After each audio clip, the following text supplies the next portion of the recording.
Hello everyone, welcome to Vyas IAS. So this is your day 18 of daily answer writing. Day 18 में हमारा जो question था वो था what role does the media play in a democracy. ठीक है, democracy में मीडिया का क्या रोल है. ठीक है, काफ़ी अच्छे से आप लोगों ने आंसर किया कि that media is the fourth pillar of democracy. ठीक है, ऐसे स्टार्ट किया था, दैट वाज गुड. इसी तरीके से स्टार्ट करना होता है क्वेश्चन को, है ना. अगर एक बार पहले हम सबसे पहले समझ लें कि क्वेश्चन की डिमांड क्या है. Let's just understand how what is the demand of this question.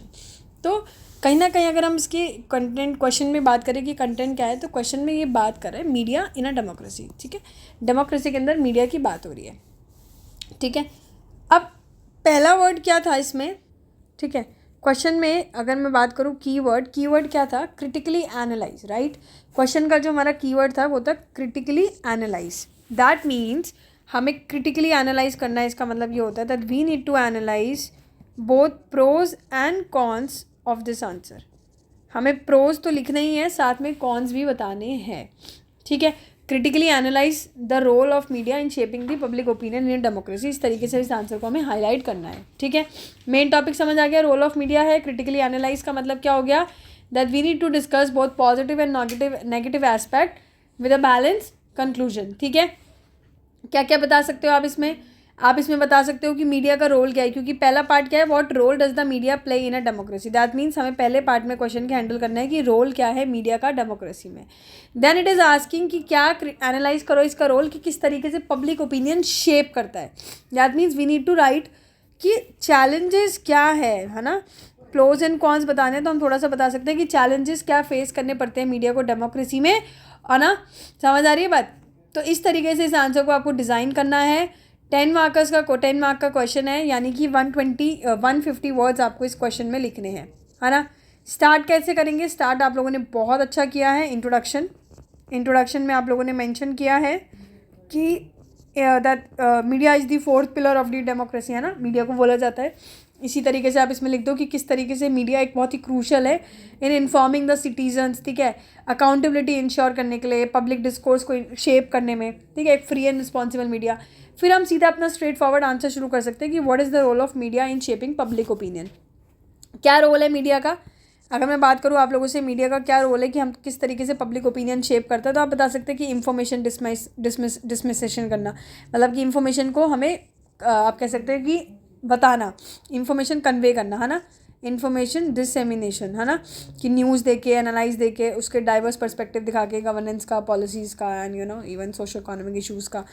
कहीं ना कहीं मीडिया हमारे लिए एक वॉच डॉग की तरह काम करता है. वॉच डॉग फंक्शन भी मीडिया का है कि कोई आपका क्या कहते हैं, करप्शन को इन्वेस्टिगेट करना, कोई ह्यूमन राइट वायलेशन हो रही है, कोई पावर अब्यूज़ हो रही है, इन सब चीज़ों के बारे में भी दिखाता है. साथ में ही एजेंडा सेटिंग का भी काम है. एजेंडा सेटिंग हमने सबसे बड़ा है ना, मीडिया सेट्स एन एजेंडा, हमने अपने चैप्टर में भी पढ़ा था कि मीडिया किस तरीके से एजेंडा सेट करता है. कोई की इशूज़ हाईलाइट करना, पब्लिक कुछ प्रायोरिटीज़ वाली चीज़ें दिखाना, है ना. फिर उसके अलावा मीडिया का क्या काम है, पॉलिटिकल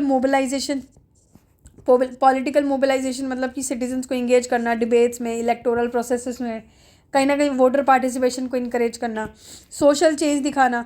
सोशल चेंज क्या होता है कि किस तरीके से क्या रिफॉर्म्स, कोई भी जो सोसाइटी में कैंपेन्स करना हो, कोई भी इशू जैसे जेंडर इक्वालिटी, एजुकेशन, हेल्थ, इन सब को लेके सोशल चेंज भी दिखाता है ना.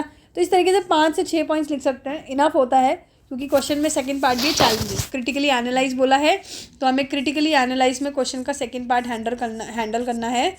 क्रिटिकली एनालाइज, क्रिटिकल एनालाइज में क्या क्या बता सकते हैं, जैसे आप बता सकते हो कि सेंसेशनलिज्म, ठीक है, सॉरी, एंड बायसनेस, कि किस तरीके से वन साइडेड रिपोर्टिंग दिखाई जाती है, वन साइडेड स्टोरी दिखाई जाती है ना. इवन कई बार मिस इन्फॉर्मेशन और फेक न्यूज़ दिखाई जाती है. Miss information and even fake news कई बार दिखाई जाती है ना. और हम बता सकते हैं पॉलिटिकल इन्फ्लुएंस बहुत ज़्यादा है. ऐसे बोलते हैं ना, मीडिया कई बार बोलते हैं बिका हुआ है, तो पॉलिटिकल इन्फ्लुएंस काफ़ी ज़्यादा है. एको चैम्बर्स मतलब यही होगा कि एल्गोरिथम, सोशल मीडिया एल्गोरिथम अगर आप देखेंगे तो कहीं ना कहीं बायसनेस है, पोलराइज करने की कोशिश कर रहा है सोसाइटी को. इस तरीके से बता दो और कंक्लूड कर दो कि यार मीडिया एसेंशियल है एक डेमोक्रेसी के लिए, एक हेल्दी डेमोक्रेसी के लिए, बट कहीं ना कहीं क्रेडिबिलिटी है कि भाई बायसनेस भी देखने को मिलती है, मिस इन्फॉर्मेशन भी. बट अगर हम स्ट्रेंथन कर देंगे जुडिशल जर्नलिज्म को मैकेनिज़म्स वगैरह इंप्रूव कर देंगे, मीडिया लिटरेसी लोगों के अंदर फैलाएंगे, ठीक है। इवन हम लोग पोलराइज सोसाइटी जो है उसको मतलब कम करने की कोशिश करें, पार्टिसिपेटिव डेमोक्रेसी लेके आए, तो कहीं ना कहीं हमारी मीडिया स्ट्रॉन्ग हो सकता है। इस तरीके से हम इस क्वेश्चन को एंड कर सकते हैं। अगर आपको कोई डेटा पता हो तो आप डेटा मेंशन कर सकते हैं। डेटा में आप जैसे कि अपना famous world press freedom index आता है ना, जो रिपोर्ट बाय बॉर्डर्स निकालते हैं, रिपोर्टर्स विदाउट बॉर्डर्स निकालते हैं, अगर आपको पता हो वर्ल्ड प्रेस फ्रीडम इंडेक्स, उसकी लेटेस्ट रिपोर्ट 2023 की रिपोर्ट लिख दो लेटेस्ट। कौन निकालता है ये? रिपोर्टर्स विदाउट बॉर्डर्स है ना।